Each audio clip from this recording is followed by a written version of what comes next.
going on, everybody? Welcome to another episode of the Daily Rage Quit. I'm your host, Weiss, and alongside me, the guy who always turns off his lights at the end of the night, Steelman.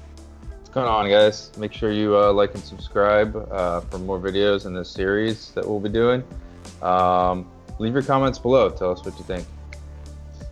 And without further ado, today's episode's all about diving deeper into Call of Duty lethals, specifically Claymores, with former EOD officer Cleaver.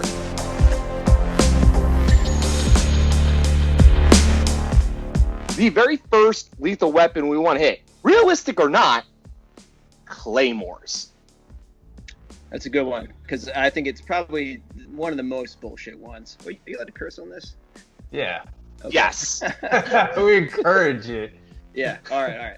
So yeah, it's just because it looks exactly like it does in real life. You know, you plant it in the ground. It has in real life, it has these little you see the little stakes it sits on. Those aren't the greatest, but usually you'd prop it up with something else. You'd be like putting it in a place that you're preparing to do an ambush on someone or a prepared defense of some sort. Where you're going to really use this as one of your most casualty producing weapons if you can, because if it's placed in the right spot and the enemy doesn't know it's there and you detonate it which in real life is done by a wire and a little clacker which generates an electric impulse to detonate the electric blasting caps inside of it. You're not going to be able to just set it up with some lasers and just hope nothing walks in front of it, a deer or something, I don't know, Cat. Or one of your own guys or whatever. But I think it in the game, it seems like if you are behind it 10 feet, it doesn't hurt you. If you're behind it, it hurts you a little bit, or might even kill you if you're right behind it.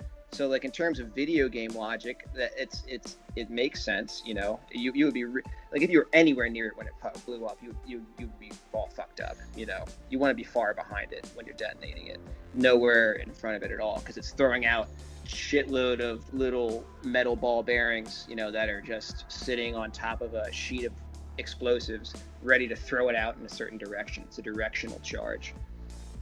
Right. So, when it comes to the ball bearings, what are in the ball bearings that would cause it to blow people back? What is it?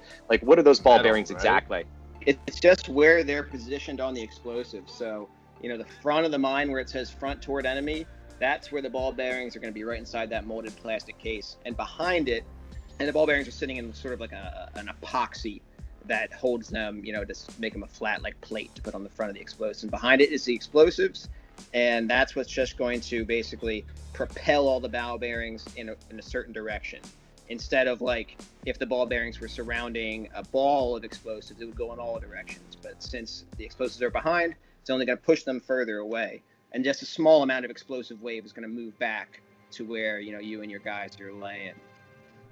So how does that directional charge kind of work? What do they put back there in order to prevent it from exploding backwards, or is it more of how the explosive is set up, or is it just kind of like a metal plate that it prevents it and makes it directional, like you said?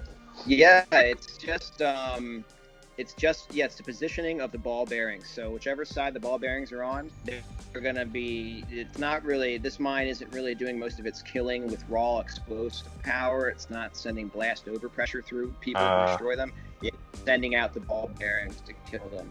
So it's going to put the blast overpressure out in both ways, but it's just not that much. And that's why you're laying 50 feet behind it or something, behind a rock or a big tree or down a hill or something, So you just, that thing should be laying out on the road, waiting for the people to walk by, hidden behind something. And then your guys are up somewhere back, ready to shoot the shit out of them after you detonate it. So in other words, you're not going to put it in you're not going to be sniping out of a window and have it sitting right next to you like you do in the game, or it's 5 feet to your left and you're just sitting in a window. That's probably not a good idea. No. You're not going to run into some strange town you've never been in before with your guys behind you and just throw one down. Lasers coming out. What's usually the radius of that? Because sometimes like you see that it does damage a little bit further out in the game, but like if you're really close, usually it pretty much takes you out completely. What's that usually that radius? Obviously, the further out, like the more spread you have, so it's gonna obviously do that. But like, what's the good radius damage range from there that you say? Yeah, that's a good question. It's gonna be, it's gonna vary because it is killing with the projectiles, the fragmentation. So you could get killed by it far away from it, just have bad luck. It's like standing in front of a bunch of old Revolutionary War soldiers firing a volley of musketry. The closer, the more of those things are gonna hit you. But if you're far away, and it is sort of it's angled in sort of like not a semicircle, but like a quarter of a little arc shape. So it blows it out, in a pretty wide like shotgun blast. So I don't know, probably within like 25 meters, it's doing a whole lot of killing. And then after that, it's just whatever it hits. Interesting. Excellent. Good to know about Claymores. And for now on, every time I place one down, I'm going to think about, oh, fuck, am I going to kill someone behind me? But I'm definitely not, because it's Call of Duty. And you can run through Claymores anyway, because that's how realistic the game is. Does it work like that? Run through too. Shit. Does it work like that in hardcore? Yeah, I think so. So that would be more realistic, I guess, if you're gonna have the super special laser mines, Yeah.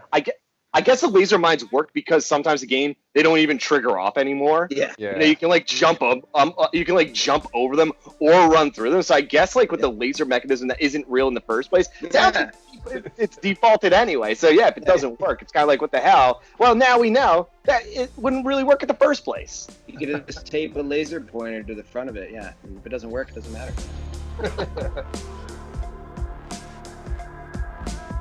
Thank you all for tuning in to another episode of the Daily Rage Quit, a special series with former EOD officer Cleaver. Be sure to subscribe down below. We want to keep these videos going. Also, like or dislike. We need to know if you like our shit or not.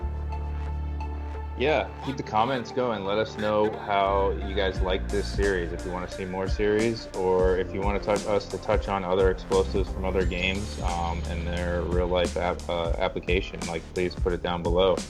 From all of us at the Daily Rage Quit, peace.